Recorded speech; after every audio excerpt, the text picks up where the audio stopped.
Mr. Vice President, Excellences, la situation des droits humains en République démocratique du Congo continue de s'aggraver sous nos yeux. Un mélange explosif d'escalade de la violence, d'intérêts régionaux et internationaux, d'entreprises exploitantes et d'une faiblesse de l'état de droit. Au détriment d'un peuple déjà dévasté par des décennies de conflits, cette situation mérite l'attention immédiate de la communauté internationale afin que les armes se taisent et qu'un espace pour la paix puisse être créé.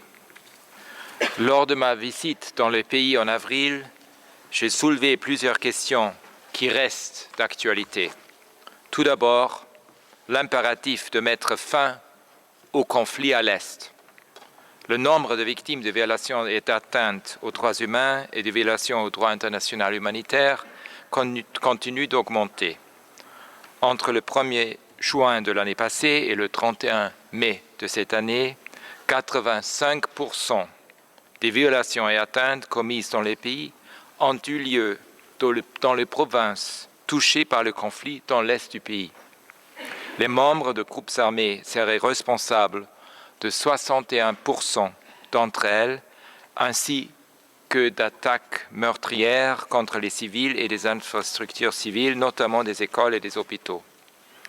Malgré certains efforts de prévention et d'enquête, les violences sexuelles se répandent avec 700 nouvelles victimes identifiées au cours de la seule période couverte par le rapport.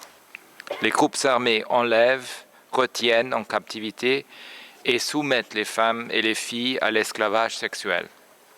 Nombre d'entre elles ont été tuées après avoir été violées. Les cas ne sont certainement pas tous signalés. C'est atroce. Selon des sources humanitaires, 940 000 personnes de plus ont été déplacées à l'intérieur du pays de cette année, ce qui porte le nombre total de personnes déplacées à l'intérieur du pays à plus de 6,4 millions. Le pays compte 23,4 millions de personnes en situation d'insécurité alimentaire, ce qui en fait le pays le plus touché par l'insécurité alimentaire dans le monde. Je demande instamment à toutes les parties de respecter le caractère civil des sites qui accueillent des personnes déplacées. J'en appelle à la communauté internationale d'accroître le financement de l'aide humanitaire. Les violations des droits humains commises par les forces de défense et de sécurité congolaises, notamment au cours de leurs opérations militaires contre les groupes armés, restent également préoccupantes. Le discours de haine et autres incitations à la discrimination et à la violence alimentent le conflit et accroissent les tensions politiques dans tout le pays et ne doivent pas être tolérés. Je salue la position publique des autorités et les efforts déployés pour s'attaquer à ce problème et j'offre le soutien continu de mon bureau. Monsieur le vice-président, je demande instamment aux pays qui exercent une influence sur les groupes armés de faire tout ce qui est en leur pouvoir pour que les combats cessent.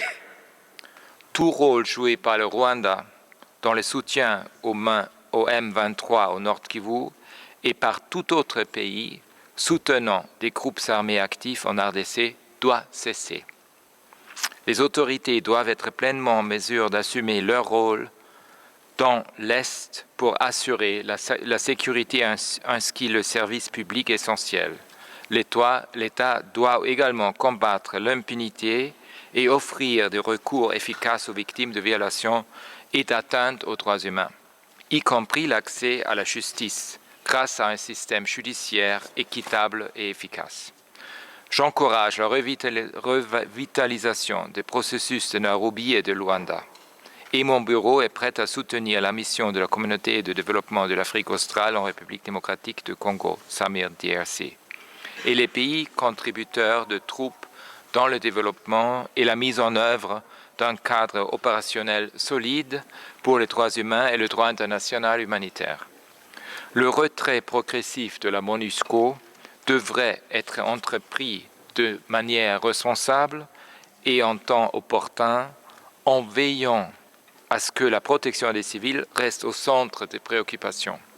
Je salue le leadership de la représentante spéciale du secrétaire général Bintou Keïta, qui veille à ce que les droits humains occupent une place centrale dans le travail de la mission et de l'équipe pays des Nations Unies, y compris dans cette période de transition.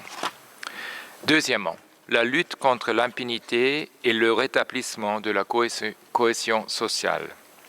Les griefs et les divisions ethniques et communautaires à l'origine des conflits et de l'instabilité sont restés trop longtemps sans réponse.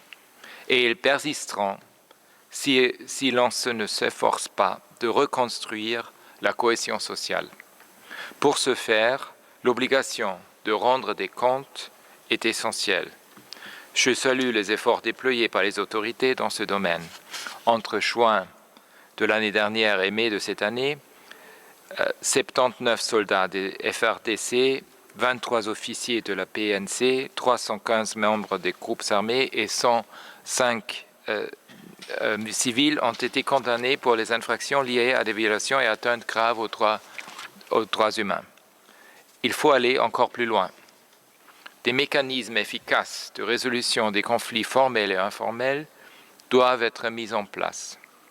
L'adoption de la mise en œuvre d'une politique de justice transitionnelle holistique, centrée sur les victimes et inclusive, aiderait également le pays à faire face à son passé trouble. Mon bureau ainsi que l'équipe des experts internationaux vont continuer à soutenir les autorités à cette fin. Monsieur le vice-président, les conditions de détention se détériorent dans toute la RDC. Dans les centres de détention gérés par les services de renseignement en particulier, un certain nombre de détenus sont soumis à la torture et à d'autres mauvais traitements, y compris des violences sexuelles, et sont détenus dans des conditions désastreuses, souvent sans accès à leur famille et à leurs avocats. Je prends note des efforts récents visant à réduire la surpopulation carcérale et j'exhorte les autorités à garantir des enquêtes complètes et transparentes sur le meurtre et le viol des détenus survenus le 2 septembre à la prison centrale de Makala à Kinshasa.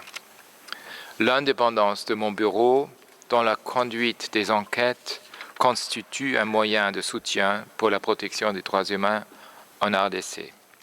Je reste préoccupé par la levée en mars du moratoire de fait sur la peine de mort. Il s'agit d'un grand pas en arrière qui va à contre-courant de la tendance à l'abolition observée en Afrique et dans le monde entier.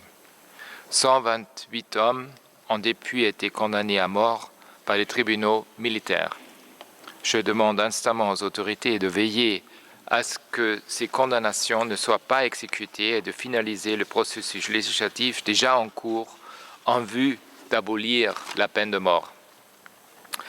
Troisièmement, le produit de ressources naturelles doit bénéficier à sa population. La RDC est dotée de ressources naturelles exceptionnelles, notamment de minerais tels que le cobalt, le coltan, l'or et le cuivre, d'un potentiel hydroélectrique important, de vastes terres arables, d'une immense biodiversité et de la deuxième plus grande forêt tropicale au monde.